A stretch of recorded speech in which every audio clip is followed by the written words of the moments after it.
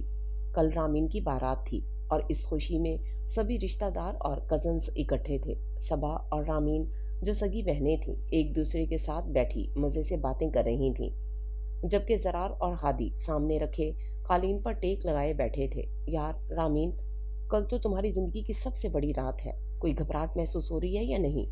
ہادی نے شرارت سے پوچھا۔ رامین نے مصنوعی گھبراہٹ کا مظاہرہ کرتے ہوئے کہا، ہاں ہادی بھائی، بس سوچ رہی ہوں اگر دلہا بارات لے کر نہ آیا تو۔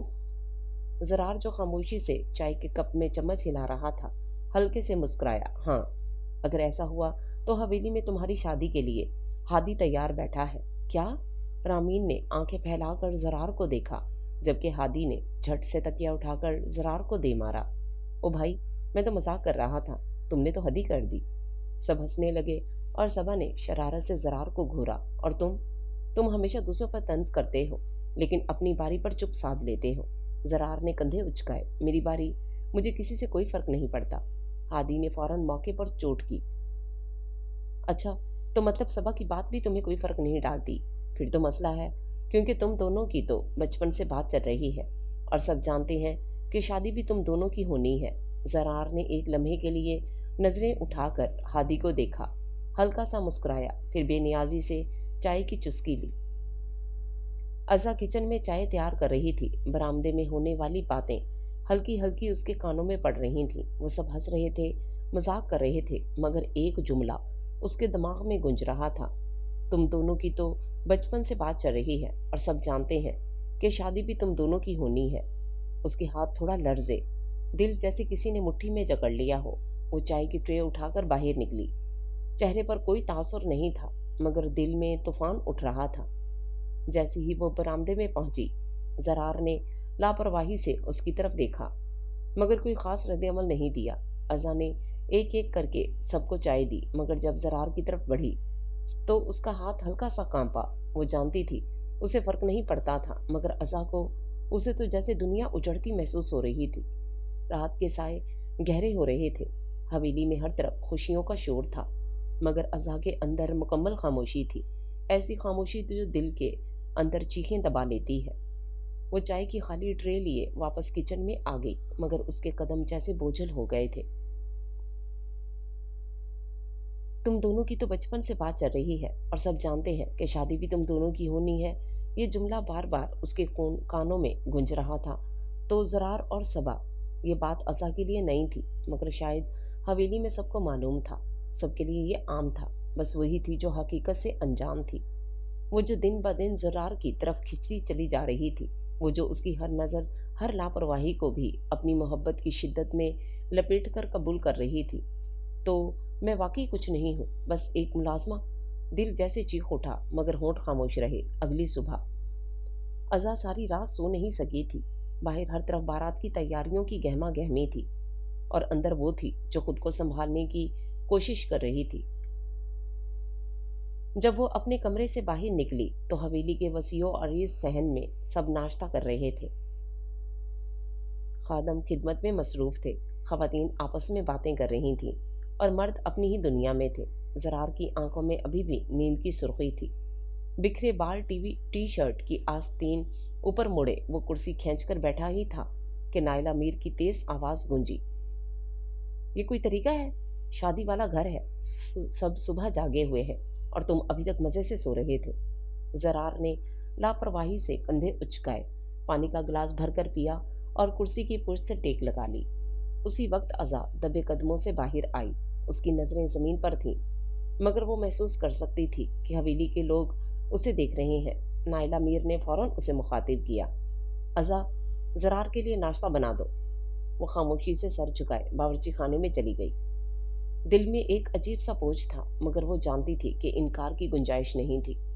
جلدی جلدی پراٹھا بنایا، انڈا فرائی کیا اور چائے تیار کر کے ٹرے میں سجا لی۔ وہ جیسے ہی زرار کے قریب آئی اس نے بنا دیکھے پلیٹ سے نوالا اٹھایا مگر پہلا ہی لقمہ منہ میں رکھتے ہی چہرہ بگڑ گیا۔